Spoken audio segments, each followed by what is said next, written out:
लोकसभा हल्का होशियारपुर के आम आदमी पार्टी के उम्मीदवार डॉ राजकुमार चब्बेवाल के चुनाव प्रचार के दौरान फगवाड़ा में पंजाब के मुख्यमंत्री भगवंत मान द्वारा रोड शो निकाला गया, जिसमें लोगों और पार्टी वर्गों में भारी उत्साह था। और इस रोड शो के दौरान पार्टी वर्गों का भारी राशि देखने को मिला। इस रोड शो का सब जगह फूलों की बरखा से स्वागत किया गया। मुख्यमंत्री भगवंत मान ने अपने भाषण के दौरान सभी शहर निवासियों को आम आदमी पार्टी के हक में वोट डालने के लिए अपील की। देखिए खास रिपोर्ट।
मान साहब 43,000 नौकरियां दी मान साहब 2.5 लाख लोग बाहर जाने से बचा ला वो सब तो बड़ी जी प्राप्ति है यह प्राप्ति। और दूसरी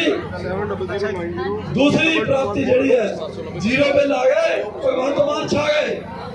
सो तीसरी मान साहब मैं आप जी को बेनती करनी चाहना मान साहब मैं लोगों की बेनती आप जी को करनी चाहना साढ़े फगवाड़े की बहुत देर तो मंग है फगवाड़े जन्म। सो मैनू पूरी उम्मीद है कि मान साहब कदे भी किसी भी बेनती को ठकराते नहीं। सो आप जी की जो भी बेनतियां की वो साकार होंगियां। बहुत बहुत धन्यवाद। जय हिंद। इनकलाब जिंदाबाद। आराम ना जाओ, हौली जाओ, मामा भैन ने, बुजुर्ग भी ने, बच्चे भी ने।